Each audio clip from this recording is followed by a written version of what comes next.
जय सीताराम, जय श्री राधे दोस्तों। मैं आपका शुभचिंतक प्रसन्न पांडे आपके साथ जुड़ा हूं और हमारे साथ श्री मानस ज्योतिष केंद्र जयपुर की राजधानी मानस ज्योतिष केंद्र के दीपक शर्मा जी हैं।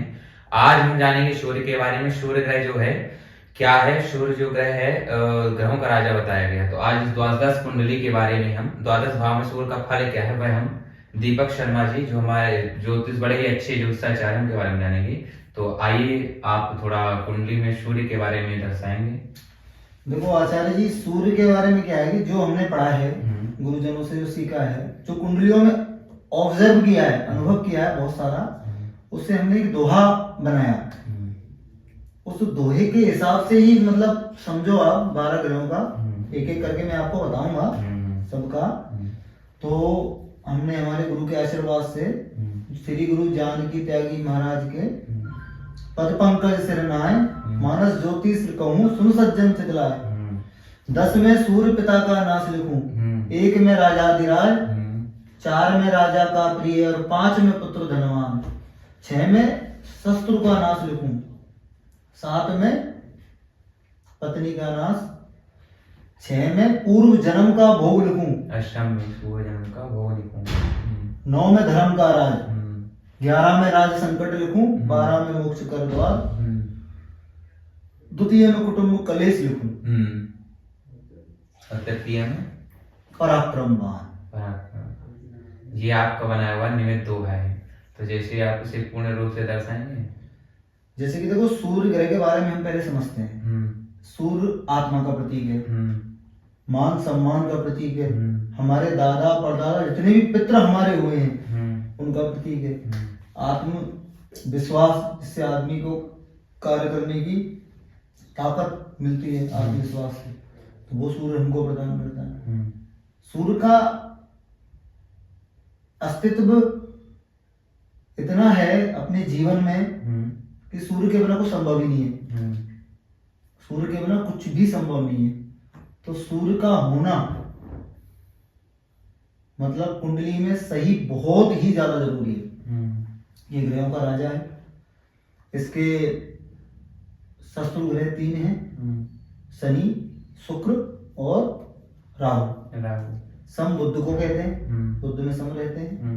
चंद्र गुरु मंगल इनके परम मित्र हैं। इस तरीके से इसको समझाया क्योंकि सूर्य को लग्न में राजाधिराज का, क्योंकि लग्न में सूर्य कारक है और इसमें ये आत्मसम्मान का ही घर है, अपने रंग रूप शरीर का घर है। थोड़ा शरीर में तेजी रखता है लेकिन यहाँ फल इसके एकदम पूरे पॉजिटिव रहते हैं। अच्छा, कोई निगेटिव थॉट इसमें? जैसा कि मैंने कहा आपको कि राहु, शनि और शुक्र इसको ना देखें। अच्छा, जैसे शुक्र की दृष्टि इसमें पड़ती है तो बिल्कुल दिक्कत है।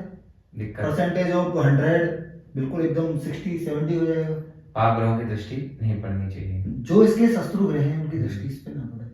शत्रु ग्रह हैं उनकी दृष्टि इनमें पड़ने से प्रताप का सूर्य, प्रथम भाव का सूर्य कहीं में कहीं दिक्कत प्रदान करेगा। तो ये शरीर संबंध में करेगा या क्योंकि प्रथम भाव जैसे तनु भाव है तो तनु तो शरीर को कहते हैं, तो क्या शरीर संबंध में परेशानी प्रदान करेगा या कुछ और? देखो, परेशानी क्या है कि परेशानी दशा, अंतरदशा, प्रत्यंतरदशा पर निर्धारित है। शरीर में तो तेजी ऑलरेडी है कि लग्न में सूर्य बैठे हैं और शुक्र उसको और कहीं देख लेंगे तो भोग उसको प्रॉपर नहीं मिल पाएगा, स्त्री से उसको सम्मान नहीं मिल पाएगा, तो वहां दिक्कत जनरेट करेगा ना। अच्छा, ऐसी परेशानी करेगा। बिल्कुल।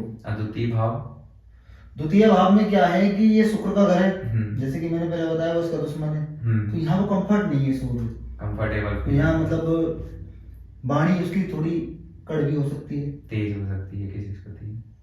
हाँ, उसके साथ अगर बुध आ जाए तो उसमें थोड़ा कंट्रोल हो सकता है। अच्छा, बुध जैसे वाणी का स्वामी की वजह, बुध सूर्य का बहुत बड़ा सपोर्टर है। अच्छा, जहाँ से बताते तराजयोग भी निर्माण होता है, सूर्य का सपोर्टर बुध बहुत अच्छा है। तो द्वितीय भाव में वाणी संबंध में या कहीं पारिवारिक में भी बिल्कुल प्रदान कर सकता है, कलेश प्रदान कर सकता है। ये द्वितीय भाव सूर्य का फल है। देखो ना, आपकी कोई भी चीज को कॉम्बो बनेगा। जब कोई चीज मतलब खराब है कुंडली में तो वो 2-3 जगह से मिलके आएगी। कि दूसरे घर में सूर्य है तो ये डेफिनेटली 80% तो मैं क्लियर हूं कि उसको राहु देखेगा, उसको शनि देखेगा और शुक्र भी देखेगा। एक ग्रह कोई ना कोई उसको देखेगा ही देखेगा, अच्छा। क्योंकि वो खराब है तो उसको देखेगा। हाँ। क्लियर है चीज। और ये द्वितीय भाव का फल, तृतीय भाव में? तृतीय भाव में पराक्रमवान हो जाएगा। अच्छा, बल प्रदान करेगा। बल प्रदान करेगा। तो कैसा बल?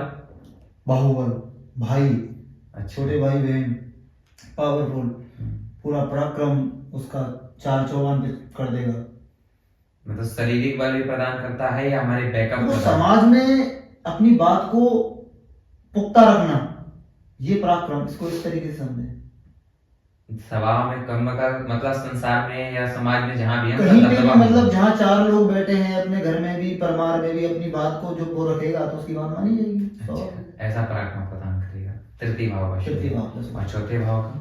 चौथे भाव का तो राजा का प्रिय, राजा का प्रिय है, अर्थात राजा का अर्थात ये घर चंद्रमा का है, चंद्रमा इनके परम मित्र हैं। हम्म। और यहाँ तो सूर्य बहुत अच्छा राज्य को बनाता है, जैसे कि सरकारी नौकरी का आप लगा लो।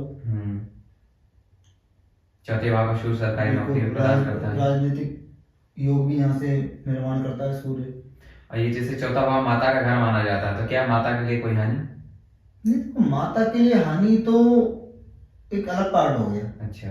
यहाँ माता के लिए हानि सूर्य नहीं कर सकते। सूर्य जो माता से मन में कोई भी कार्य, क्योंकि वो कारक ही नहीं है इसके, इसलिए माता से कोई संबंध, माता से इनका कोई संबंध नहीं बनता है। कुल मिलाकर के यहाँ वो राजा का प्रिय है तो अच्छा ही फल प्रदान करेगा। जो पाप ग्रह की दृष्टि ना हुई तो नहीं, अच्छा करे तो जब भी करेगा, जब भी देगा वो तो अच्छा, तो लेकिन परसेंटेज ऑफ कम हो जाएगा, कम हो जाएगा।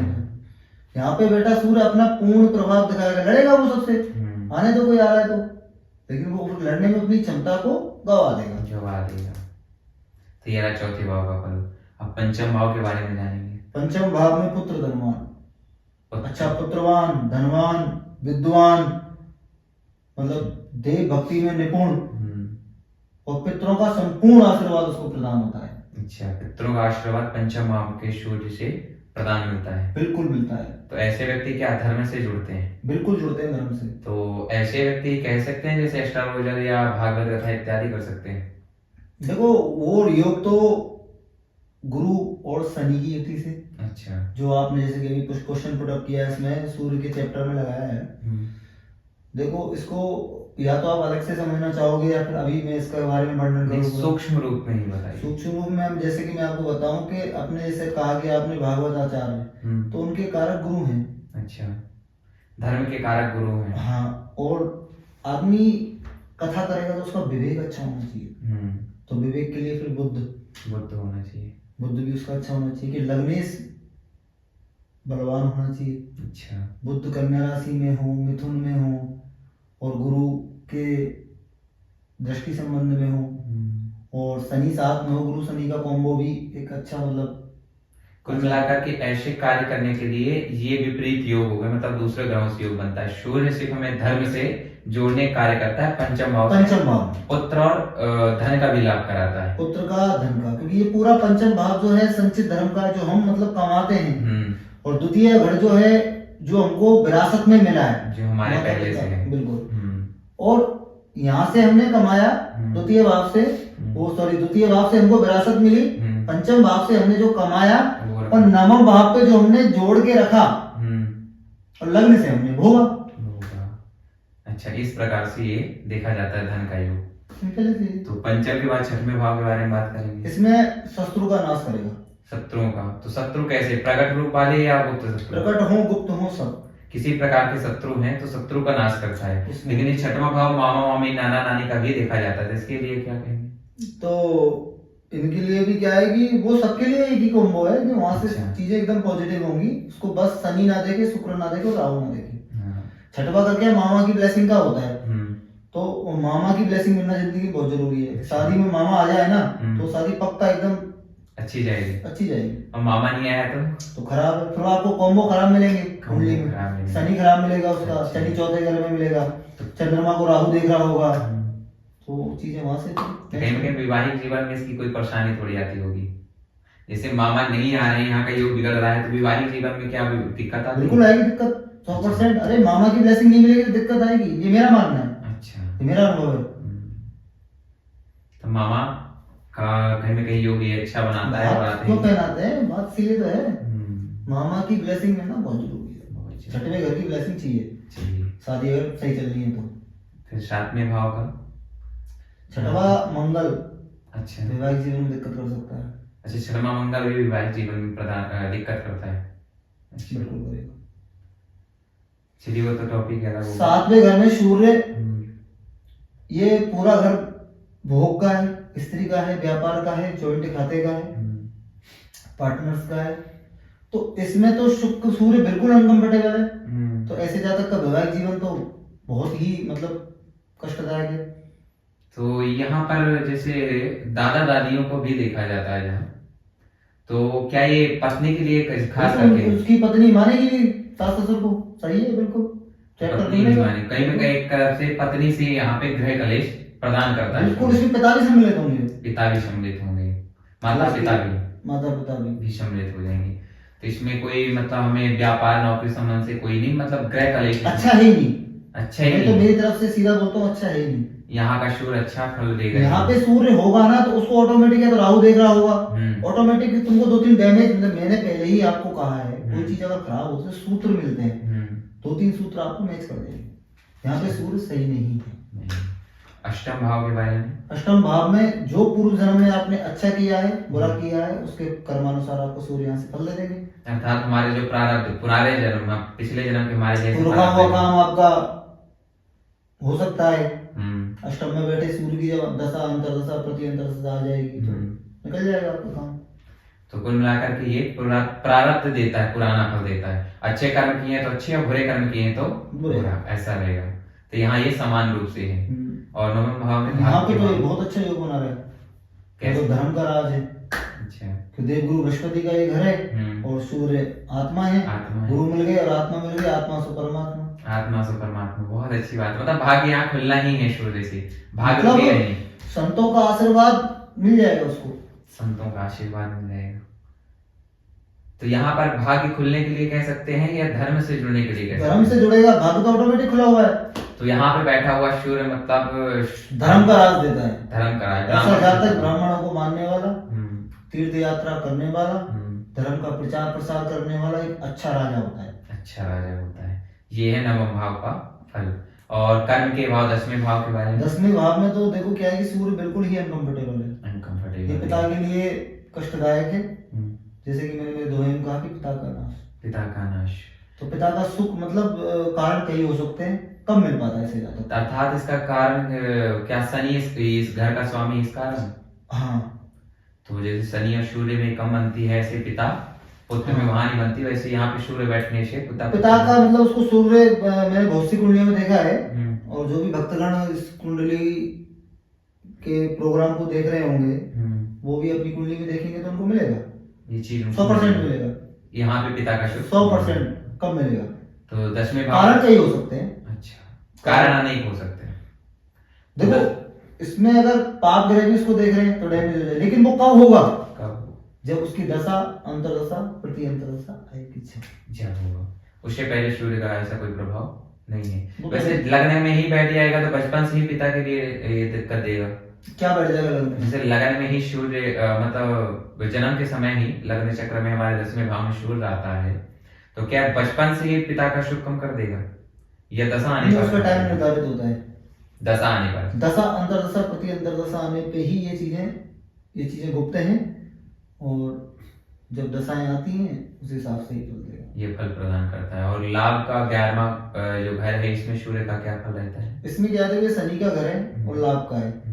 यहाँ पे सूर्य बिल्कुल अनकंफर्टेबल नहीं है। अच्छा, तो यहाँ पे राज संकट, मतलब उसको जो लाभ मिलते हैं ना नाना प्रकार के, जहाँ से मिलते वहां उसको कमियां हो जाएंगी थोड़ी सी, सूर्य की जो पावर है ना वो वेस्ट हो जाएगी। तो यहाँ पे जैसे राज संकट बताया, तो क्या सरकारी कोई दिक्कत आ सकती है काम में, मतलब लाभ मिलने में अड़चन, कोई टेंडर्स वगैरह में बहुत सारे इश्यूज यहाँ से सूर्य जनरेट कर सकता है।